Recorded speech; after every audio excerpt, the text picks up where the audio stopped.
They have a great New Year workshop this year coming up next month where we are going to be spending 2 days of doing this gloriously to help you let go of everything from the last 10 years and bringing in the next 10 years with being energetically prepared for it. So I'm going to kick it back to Uma real quick to see what she has to say. Because sometimes I steal the whole thing and I don't give her a chance to Rob talk. likes to talk. Let's be real. Rob loves to talk.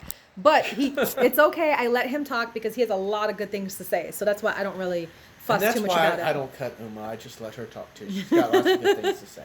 So it's a true story. You know, Rob and I, like I said before when we did our introduction, we are spiritual teachers and advisors and healers and psychics and mediums in our area. You know, I own a center, Rob owns a center, and I have to be honest, you know, you gotta walk it, you gotta talk it. So we're not just out here teaching and telling people what to do and whatever else, and just keeping it separate. We live our work. And we have a lot of prep that we do between December and January in relation to the leaving energy and also in relation to the new coming in energy. So we want to share that with you guys because whether you believe in energy or not, whether you believe in the sun, the moon, the stars, the galaxies, the universe, it doesn't matter because things are still happening. So isn't it better that they happen with your intent on it than them just happening and then you're just kind of like that salmon swimming upstream, you know, fighting all the time? When's the last time you didn't have to fight for something? That things just flowed easily and naturally for you? That's a good question. You flow. Don't even try it. You know, you flow. Okay, let's. And I've been time too. Yeah, he's a time bender. So we wanted to share some of our tips with you, and maybe you get some satisfaction out of hearing what we do, or even just for your own benefit. And the very first thing, I'll if it's okay, Rob, I'll go ahead and share one of my first things that's so important to me is the vision board. I can't turn everything around, but I literally have my vision board up there. Actually, for you, YouTube and Instagram, I can turn you around. Right there. That's my vision board. And I sit here in my office. I work in my office. And whenever I get a moment and a spare time, I look up and I'm looking at my vision board. Rob does his vision board too. Absolutely. And now, Uma, I want to ask you a question. I was looking at my vision board yesterday and I realized there's a couple of things that I don't have time to complete. I don't have time to complete ground school this year. What do I do with that when it's on my vision board? I keep it. Because I'll be honest with you, that's how I attracted you. It was off of my vision board. Oh, he's a devlin. The truth comes out now. No, seriously and truly, I didn't even know until somebody pointed it out in 2015. But I made a vision board. I have all my vision boards. I still have them. They're in my basement. They're beautifully adorning my walls. Because not everything, like Rob just said, not everything comes true within the first year. Some things need a little bit more time to come true. And in 2011, I did a vision board. And the way vision boards work is that you go through your magazines and you cut out things that just appeal to you. Like you're like, oh, I don't know, that looks nice. I'll just cut it out. And then you put it all together and you see how it all comes together. Well, the one thing that came out was it said, attract your soulmate with Reiki. And that was so funny because I didn't even know what it meant. But just something about it felt really good. And I was like, I want this on my vision board. Now, at the time, I thought it was like creating like a Reiki ball and imagining somebody in there, like a little person and, you know, and like attracting a soulmate. I didn't know it was going to come out the way it did, which was basically the way Rob met me was he came to me for a Reiki session. Mm-hmm. That was it. He came to me for a Reiki session. And that's how it took off. So don't throw it out. Don't throw it out. Don't throw it out. I won't. Yes, and now, the next question that I have for you about the vision board, not to give away all your secrets, but are there sectors or sections that you put on a vision board? And I also want you to talk about, you actually have a class coming up. Oh, I do. Creating vision boards. I do. By the way, hi, Floyd. That's my student. Hey, Floyd. He is coming for Reiki 3 tomorrow, and he drove. Where did you drive all the way down from, Floyd? I forget. I forget where you're coming from, but I'm so excited to see you. Good to see you on here. So yes, I do have a vision board workshop coming up. I believe it's the last Saturday in December, Saturday, December 28th. And we'll be working on creating the vision board, but I'll also be doing the manifestation frequency over the vision board, because Rob and I, as IET master instructors, we learned how to create blessing bowls where we can attune a bowl to hold manifestation frequency, and then whenever you put like your wishes or your intentions in the bowl, it will come true. So I'm going to use that same technique and do that over people's vision boards, because I thought that would be really nice. But you know, when Rob's asking about the sections, yeah, when you Google vision boards, they have, like, according to Feng Shui, different parts of your board that you can put for areas, like for money, for travel, for love, for health. But I'll be honest, my vision board next year is going to be completely different. It's only focusing on 4 things. I can't remember all 4 of them, though. I hope you remember by next year. Travel. That was the 4th one. Okay. I got it. Don't worry. I got it. So that's one of my tips for getting ready energetically for 2020 is Rob and I will be making our vision boards. Either, I don't know if we're going to get time to do it in December. We usually do that in January, though. It's like the new year, new day, because we spent the day doing it on the new day. It's usually New Year's, but we will be in Mexico. We'll be in Mexico. So we're probably going to be doing our vision boards before we leave for Mexico.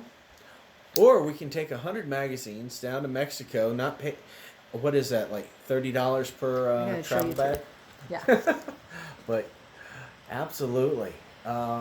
Put together a vision board. Really set your intent. You are in control over your life. And so much of the people that I work with when it comes to the law of attraction, once they find out that they are actually bringing into their life everything that they don't want, they really get scared.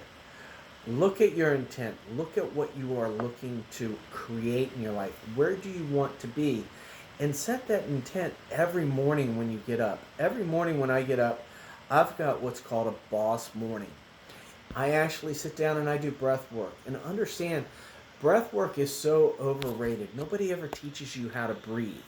But the fact is, it is linked to high anxiety. It's linked to pain. It's linked to depression. The fact is, most of us are shallow breathers. We need to really focus on breathing through our nose all the way down to the point we're pushing out on our diaphragm and our belly to actually hold enough oxygen. It's the oxygen that's healing and that will calm down all the anxiety. I also do something called hypnosis and Reiki for dentistry. And what I found was a lot of people that have problems with going to the dentist, they are all mouth breathers.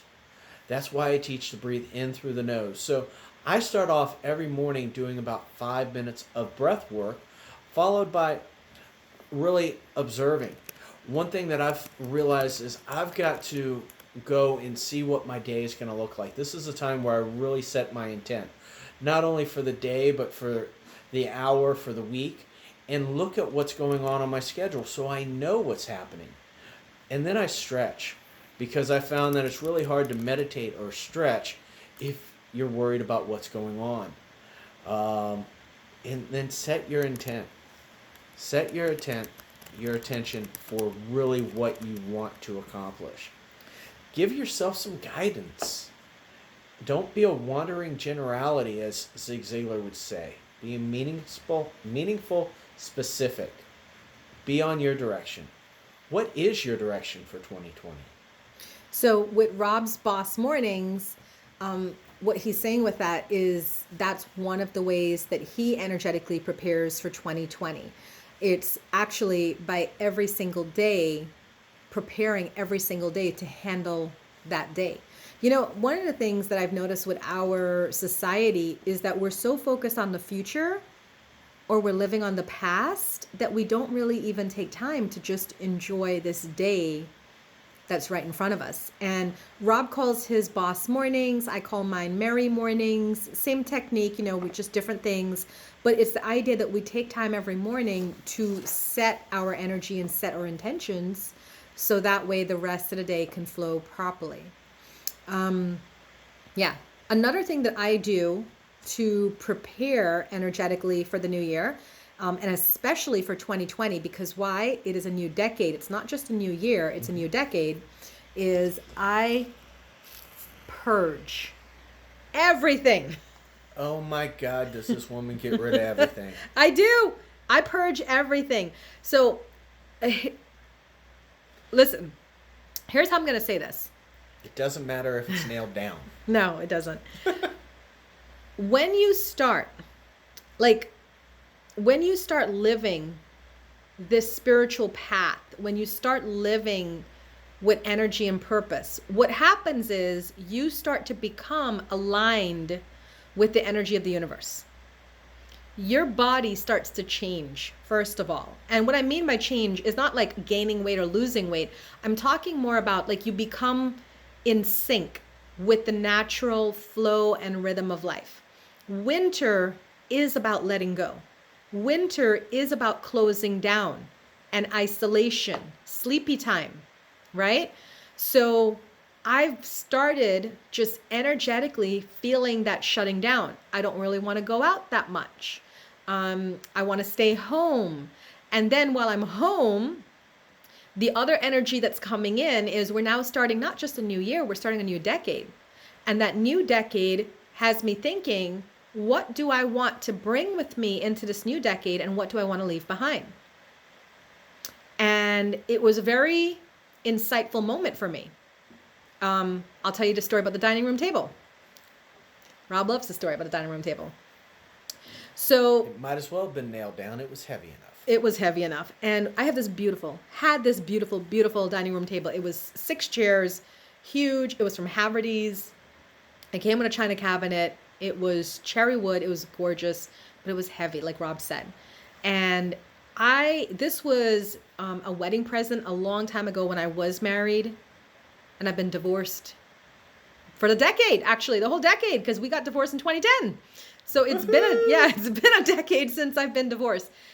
But the thing is the dining room table always felt heavy to me because my kids and I'm a single mom, we don't eat at the dining room table. So it was just taking up a room. This room actually is what it was taking up. And I would pass this and it would, and this is a good lead into your next point about, preparing for 2020 with tolerations. Oh, okay. It was a toleration from me. I would see it. I would hate it. I would get irritated every time I saw it. The room felt heavy. And finally, we're in December, we're in November, and I was like, screw it. I'm getting rid of this dining room table. I literally listed it on Facebook Marketplace for $200.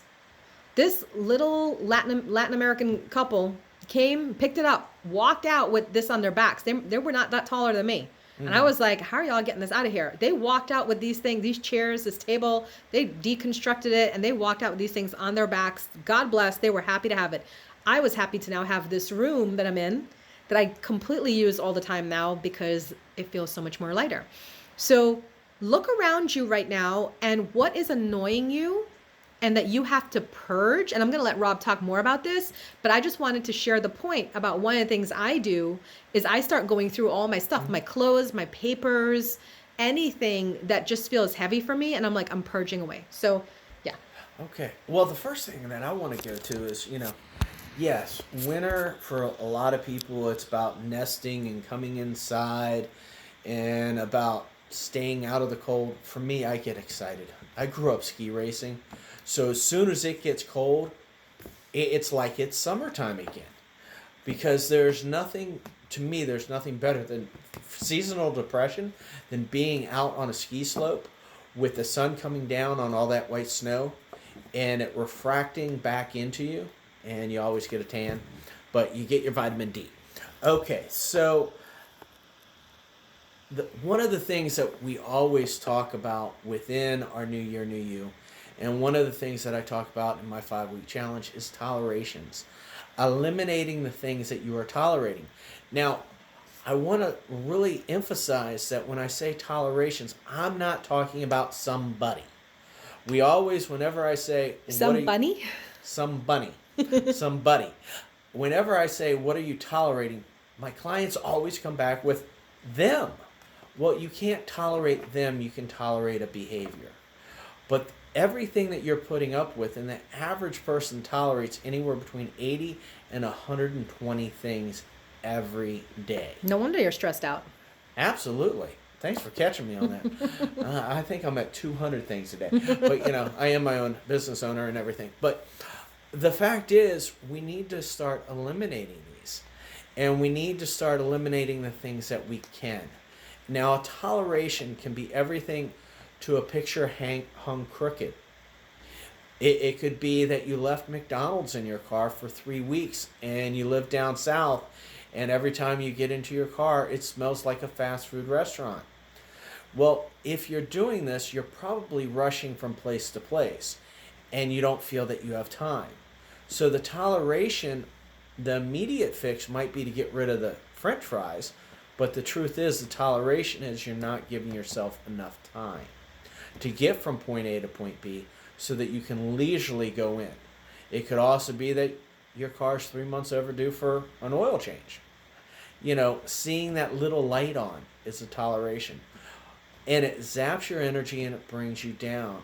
But what a toleration is not is, let's just say that you've got an ugly picture on your wall that everybody doesn't like.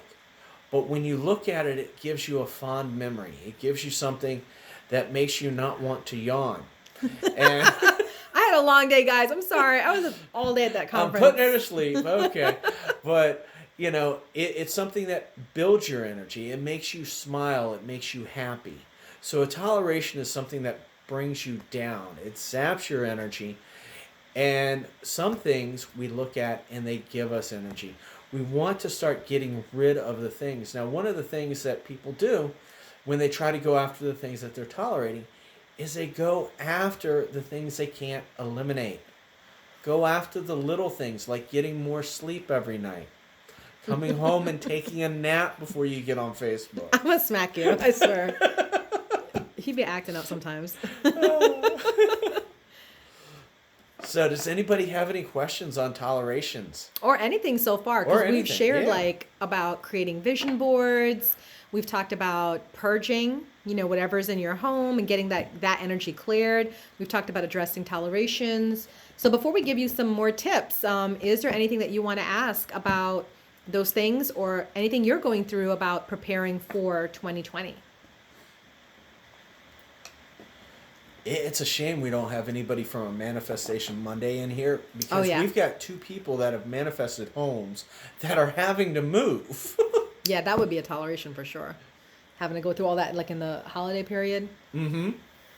All right. Well, since there's no questions, let's move on to the next point. One of my points about preparing energetically for 2020 is I do a reading on myself every year.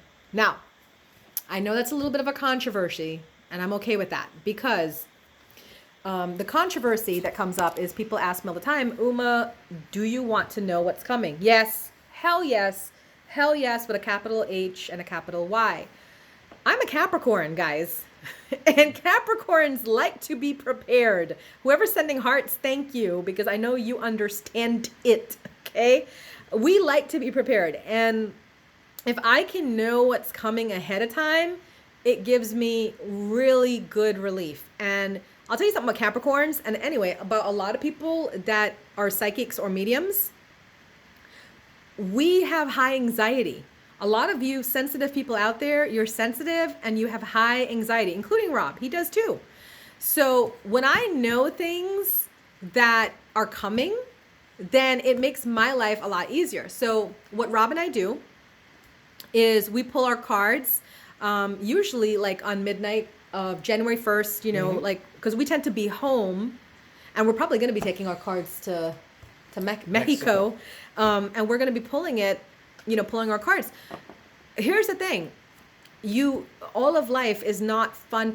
You're going to get some bad cards. Now, for me, if you know tarot, you know that 3 of Swords is not a good card.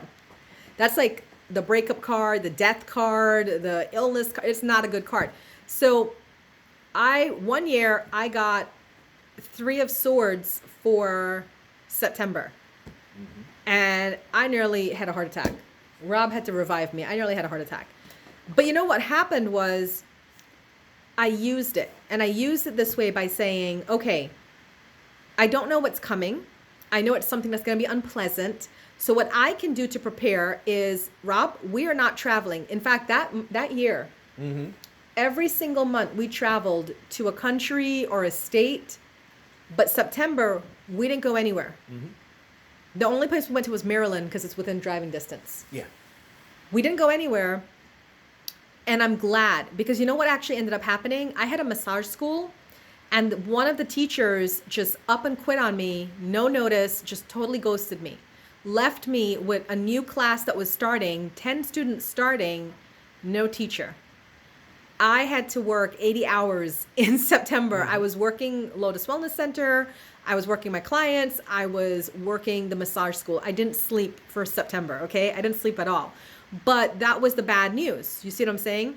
So I'm glad that I did my cards and I was able to predict that something was going to happen in this month and I needed to stay local for whatever it was and create space in my calendar for it. And one of the things that I've noticed that Uma's gotten a lot better with doing this is really controlling, oh geez, the gerbil on the wheel. Emotional outbursts. Yes. Emotional intelligence, as I like to call it. But the fact is, when you see these cards, they can have lots of different meanings. They can have lots of different things that are going on. It's not always a thing that emotionally creeps in that scares us. Just like within the law of attraction and manifestation, when we put it out this way, it's not about it coming right back this way. It's always going to come back some other way. So if you do this and you have a card, look at the meaning. But don't look at, oh no, they're going to break up with me or the car's going to lose a tire. Or just be a good Boy Scout or Girl Scout and be prepared and be relaxed, saying, I'm thankful for the intent and the notice that there's going to be some trials and tribulations today or this month. But how do I actually take myself to a higher level of understanding, not to be caught in a reactive way? Actually, three of Swords is your card this month. Really? I thought Three of Air. No, I'm fine with it. I'm all in my head anyhow. You've been doing really good with it so far. So that's one of the things I do to prepare energetically for 2020 that I got Rob on board to do as well. It's very helpful in that it gets you to see what's coming and then tailor your plans accordingly. What's something else that you do, Rob? Addressing restrictions. You know, what is it that's really holding you up in life? What is it that you want? So we mentioned having an intent, having an intention for 2020 or for the day. But what is it that's holding you back from achieving that? What limiting belief keeps sabotaging all the great things that you actually have coming in? But this goes back to just knowing what your intent is and what your follow through is, and knowing that you want to create and put it out to the universe, and understand that whatever you want to put out, make sure that your heart feels light, as if there's butterflies coming out of the top of it. If it feels heavy, like it's going down, this is not in your heart. As I say at Manifestation Monday, you don't have to throw the baby out with the bathwater, but of course I say that I got to change that term anyhow. But the fact is, rewrite that manifestation, rewrite that intention to where you feel light and you're still achieving the same thing. So what is it that you want for the next decade? Uma today, after her women's empowerment thing, came home with all these nifty tools and breaking it down. What is it that you want for the next 10 years? What is it that you want to see in 5 years? What is it that you want to see in 3 years? What is it that you want to see in 3 months? But also understand there's going to be phases where things come quick, and then there's going to be some phases where it takes longer. It's not about getting discouraged. It's about showing homage or praise for how it's coming in and the small little tiny movements towards it. And also create tiny habits. What tiny habits can you make to change to always be in a place of being grateful. Yeah. And I'll tell you, like, the addressing restrictions is a big thing, because if you keep letting your restrictions, your tolerations roll over year to year to year, then what's going to happen, especially for women, is we build a lot of resentment up, and we hold it. We hold it in our bodies. Louise Hayes had linked cancer with repressed memories. I don't know if you guys know that, but she said that, when we don't forgive people or things or ourselves, or we hold on to things and we put that in our bodies, that's what actually creates the cancer. So we have to start reaching this platform where we understand that how we feel about everything and everyone, we need to address it, heal it, or move on from it, because we really are just making ourselves sick. And that's what Rob's trying to say with the restrictions and tolerations, in addressing it at the end of the year. Okay, what is on my mind right now? Who can I forgive? Even if you can do like a little ceremony, you get a little bonfire going, because, sometimes you can't tell people, or you can't resolve things with people if it's still fresh or if it's still ongoing. But what you can do is energetically resolve it. You can write their name on a piece of paper and say, even though this person owes me $2,000, I energetically forgive this debt. I forgive them. I let it go. New year, new chance for me to start over and just move from there. That's really, really important. Looking ahead, one of the things we talk about at the New Year, New You workshop, and I hope that those of you that are in the area, or even not in the area, you can fly in for a great 2 days, would be for Rob and I New Year, New You workshop. Today is the last day you can sign up and get the early bird pricing.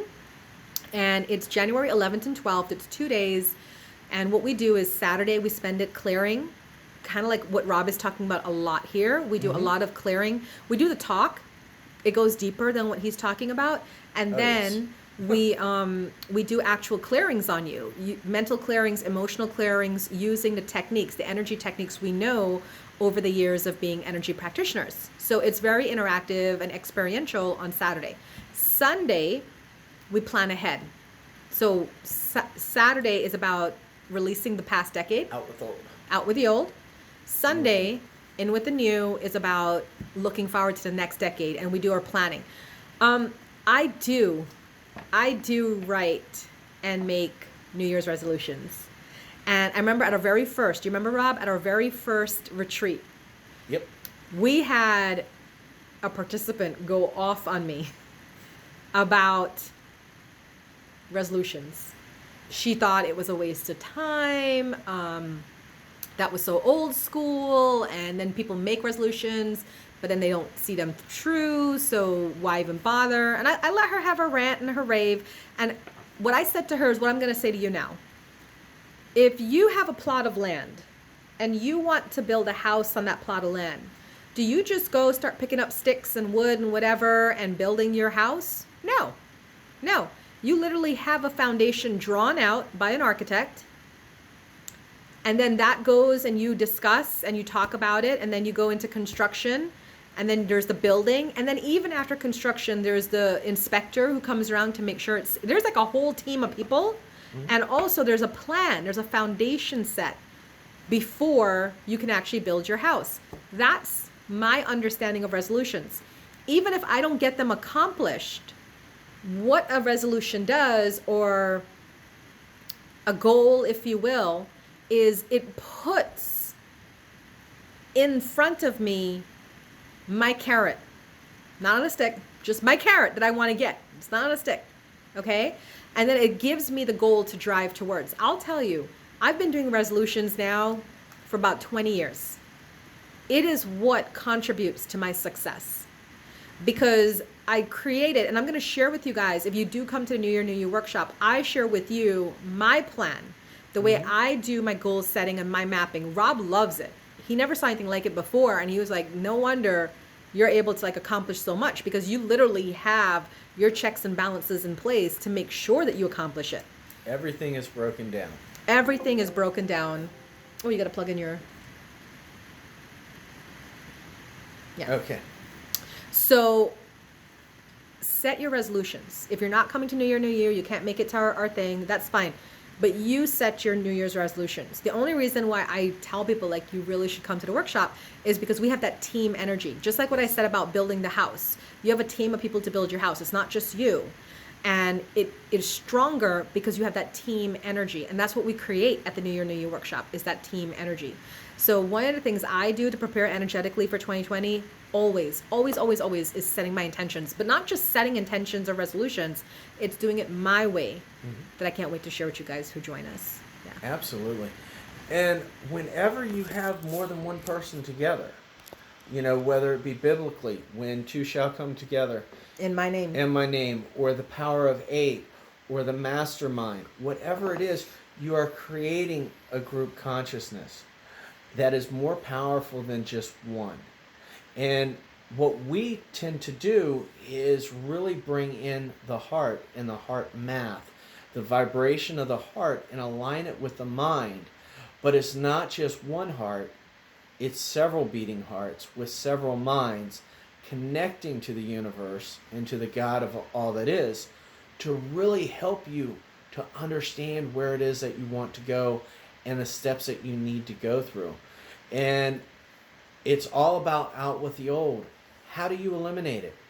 I was talking to somebody the other day about business, and they made a comment. I said, well, yeah, I'm here. It was a person with an MBA and all this other stuff. And I said, what do they call an attorney that represents himself? And she looked at me. I said, a fool. And she goes, okay. I said, what do they call a counselor that counsels themselves? A bigger idiot. Okay. We all have our own emotional stuff. We all have our stuff that we don't see the light through the forest or through the trees.